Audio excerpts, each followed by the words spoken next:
Claudine. Hello and welcome to Who Is Best, a show where I, Claudine, take games that give you choices and rate those choices in a tier list. This list is dedicated to my sister Shelby. I know next to nothing about Sailor Moon's anime.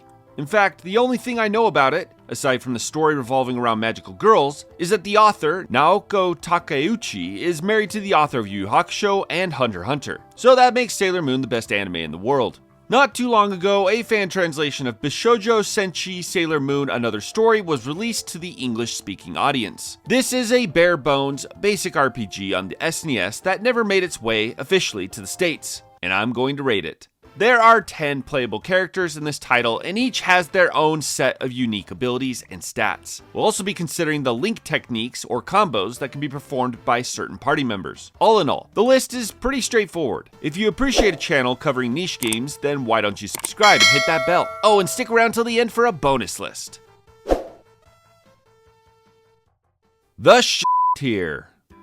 I know at least one subscriber who is not going to be happy about this, but Chibi Moon is the worst party member in the game. Chibi Moon is the fastest character in the game, but her attack is terrible, like absolutely terrible. She hits bosses in the single digits sometimes. Now, Chibi Moon does have a transformation that buffs her attack, but there's two problems with this. One is that it locks her out of doing combos, which is the only upside of this character, and two, her attack still won't reach the numbers of the mid-tier. Overall, best not to use her. The low tier. Sailor Neptune is a fan favorite, which is hilarious that the devs decided to make her complete garbage. Sailor Neptune is a tanky party member whose only real use is as a backup healer. She's similar in stats to Sailor Mercury aside from having any useful skills. She has a decent combo with Sailor Pluto, but seeing as Pluto is at her best using her own abilities in battle, this leaves Neptune with really no place on your team. The lower mid tier. Sailor Uranus, Sailor Jupiter, and Sailor Mars all share almost the exact same stats. They are all glass cannons. If not corrected via accessories, all three of these girls will spend the entirety of the battle dead on the floor. If I had to place them in order of usefulness, I'd say it goes Sailor Uranus, Sailor Mars, and then Sailor Jupiter, but the differences are so small that it really doesn't matter. Keep them alive and they'll be your main source of damage. The upper mid tier.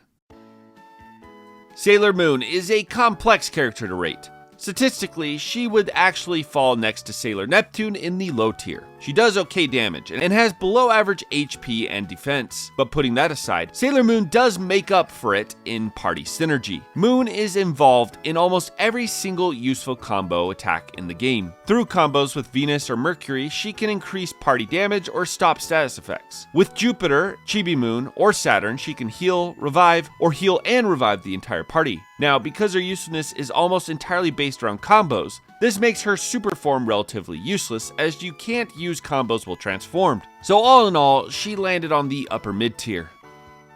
The final member of the upper mid tier is Sailor Venus. Sailor Venus would have landed on the lower mid tier with Uranus, Mars, and Jupiter, as she shares their high attack but terrible defense and speed. But unlike the other three, she has awesome combo attacks. First of all, her combo with Sailor Moon that ups the damage of the entire party is a must-have for the latter half of the game. On top of that, she works well with Sailor Saturn, who will be your best DPS and will most certainly be a permanent member of your party. So in the end, unlike the other three on the lower mid tier, Sailor Venus finds herself in a much better position.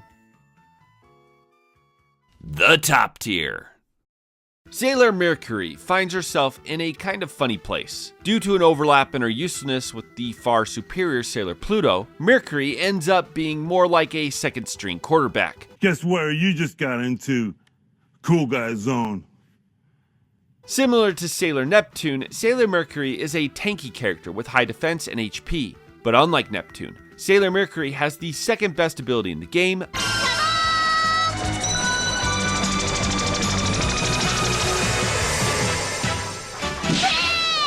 Bubble Spray inflicts an attack down debuff on the enemies. Seeing as this game is not easy, her ability to increase your team's survivability, especially when it comes to Venus, Moon, Uranus, Mars, and Jupiter. That just can't be ignored. Unfortunately, with Sailor Pluto in the party, there is actually no use for this character, meaning she's better substituted for another DPS. But if you plan on not playing on easy mode, Sailor Neptune is a must-have in your party. The final member of the top tier is Sailor Saturn, who is the single best offensive character in the game. Statistically, she's the best character in the title, and with the right accessories, will be an absolute beast of destruction. Make sure to equip her with the Tiara or Amulet of Destruction to round out her usefulness. The God tier. Sailor Pluto has the single most broken ability I have ever seen in an RPG. Pluto can stop time, which will freeze all enemies in battle for 3 turns. This has 100% accuracy and works on every single enemy, including the final boss. Now, the downside is that it uses up all of her action points. Oh wait, that's not a downside at all. Items that heal MP are incredibly cheap and easy to come by, which means that if you have Sailor Pluto on loop, freezing enemies, restoring MP, then recasting Time Stop on the 3rd turn, she essentially softlocks all enemies, including the final boss. I mean, the only thing that even remotely comes close to this is Ernst's second rune spell from Suikoden 5. And that's our list. How do we do? Who's your favorite Sailor Guardian? Thank you to all my Patreon members, and if you would like to request your own list today, consider joining the Pro tier on Patreon for only $5 a month. Be sure to like, share, and subscribe, and I'll see you all later. Bonus round. Top 10 best Guardians according to my basic knowledge of the property. Number 10, Sailor Uranus, the ugly lesbian. Number 9, Sailor Pluto, who is lame. Number 8, Chibi Moon, not a fan. Number 7, Sailor Venus, the lesser moon. Number 6, Sailor Moon, the better moon. Number 5, Sailor Neptune, the hot lesbian. Number 4, Sailor Mercury, the flat hot one. Number 3, Sailor Mars, the cool one. Number 2, Sailor Saturn, the one with the weapon. And number 1, Sailor Jupiter. After all, I do have the biggest boobs out of all of you.